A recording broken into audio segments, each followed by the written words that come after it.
Hello, everyone.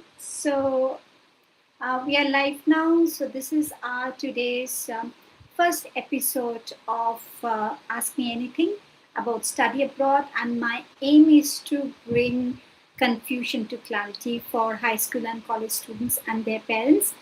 I want you to just ask me burning questions every day. I'll be on live at 6, between 6 to 6:30.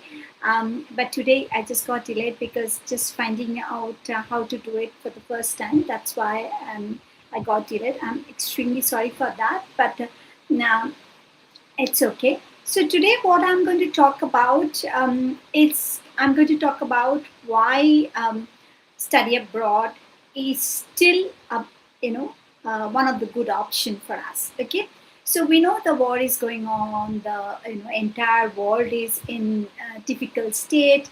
The world water is collapsing. The political turmoil is there. The say socioeconomic problems are there, and in between such kind of era, in such kind of state of affairs, we want, I mean, here I'm here to teach for study abroad, right? So some of you must be just quite in a very awkward position that why even we are talking about study abroad when there is so much of confusion and problem in the entire world.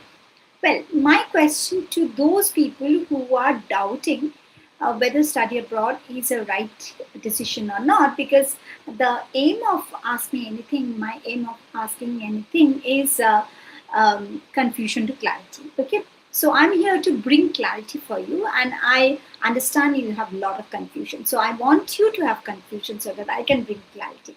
So if I ask those people who are here attending my live, wanting to know why, then may I ask you, why not? Because can you control the world water? Can you decide that tomorrow things are going to be different? Tomorrow things are going to be,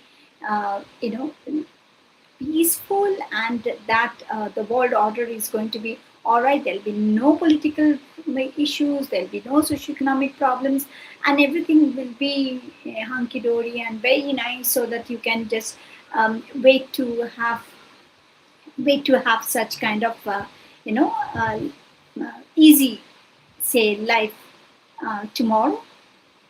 If I ask you the question, the answer is no, right? There is no way you can say yes. The answer is no. So when such an answer is there, so my then when we cannot control what's happening out there, what we can do then? We can prepare ourselves. So we can prepare ourselves for the future, for tomorrow. Maybe not for today, for tomorrow. And please understand, the best way of preparing yourself for study abroad is going to be from 12 to 18 months.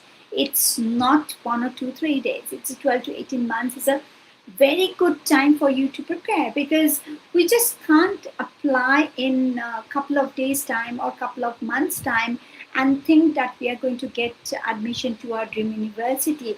The country is very, very important. The country that we choose to go is very, very important. That kind of makes or breaks our deal. So if we are not choosing the right country where our future is bright, but rather than the country where there can be political instability, there can be immigration problem, there can be kind of attacks on students, then perhaps that's not the right country for us to go. So this why I'm telling that war and peace makes a difference in our study abroad decision, because when we see a country is at kind of the propaganda is something different, where the country is announcing about restricting students, announcing about how they're just going to curtail students' rights, then maybe that country may not be so accepting, right?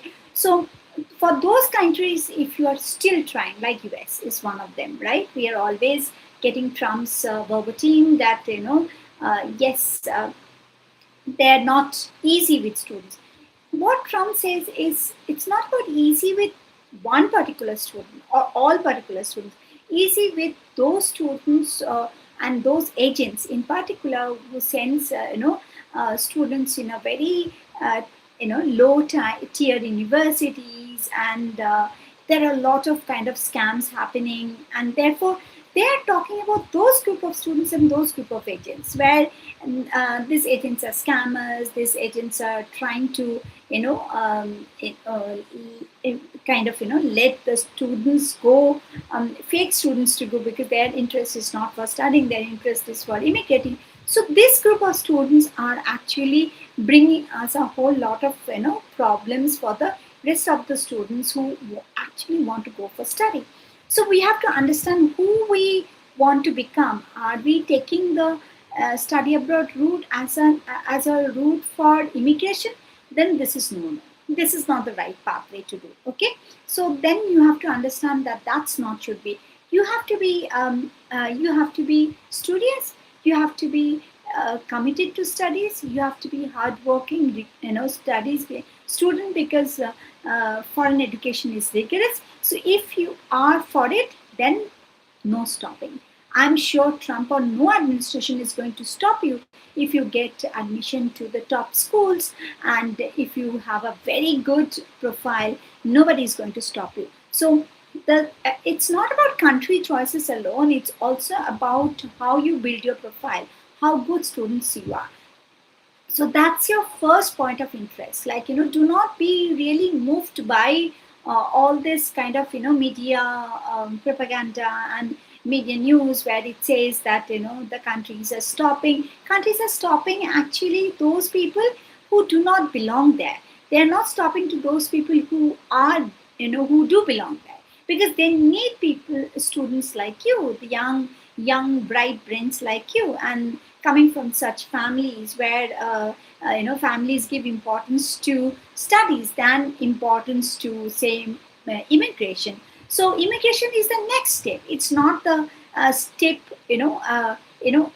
starting step, right? If you're thinking of immigration, do not take your student visa. Do otherwise. Just go to a immigration agent and try to just go through that pathway.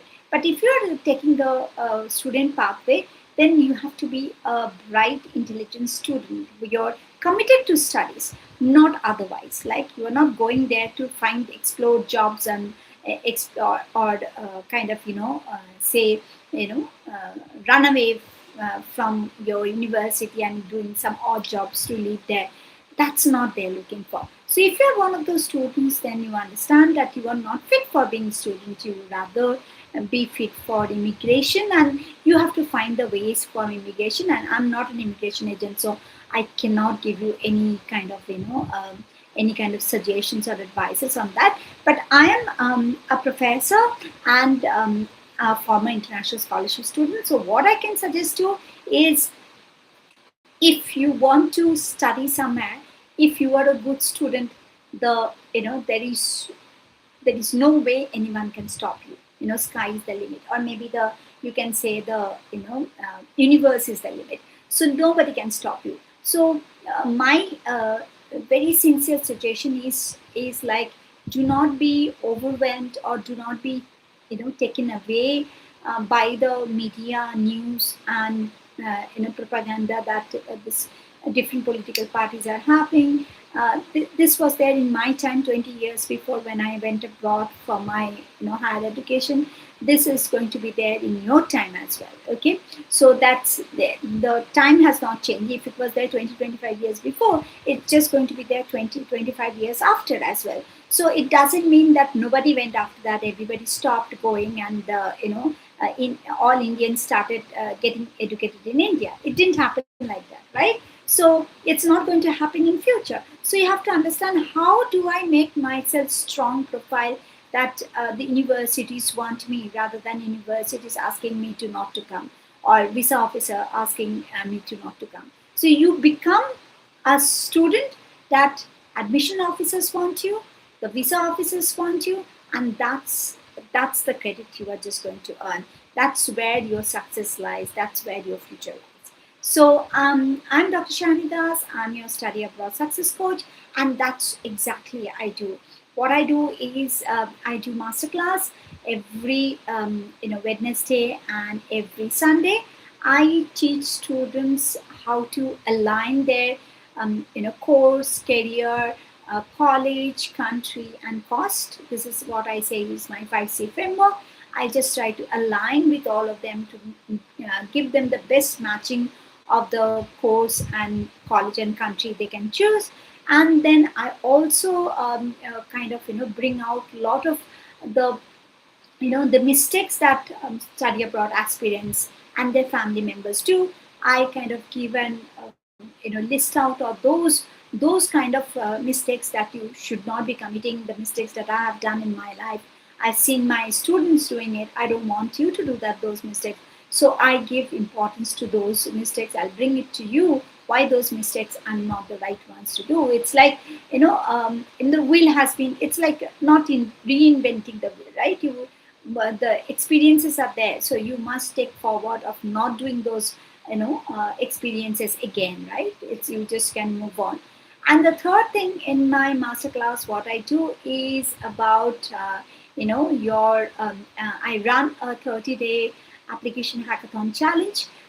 So this challenge is for any college students, not for the high school students, but for the college students who can just do DIY, that is do it yourself application, and I make them, I do everything for them. Like I just take them through the entire application journey, so that by the end of 1 month they have one application to their dream university is ready for submission. So this is what my masterclass is, which I'm doing every Wednesday and every Sunday. So attend my masterclass and also attend my ask me anything. So have your questions, come and just ask me and I'll give you answer.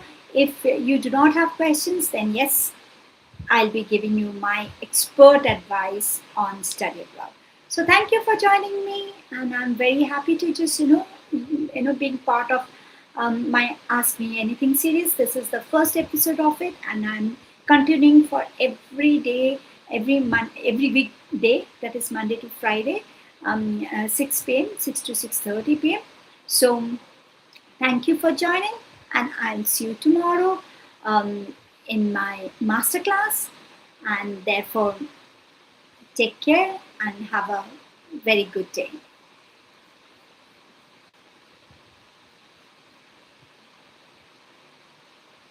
Bye.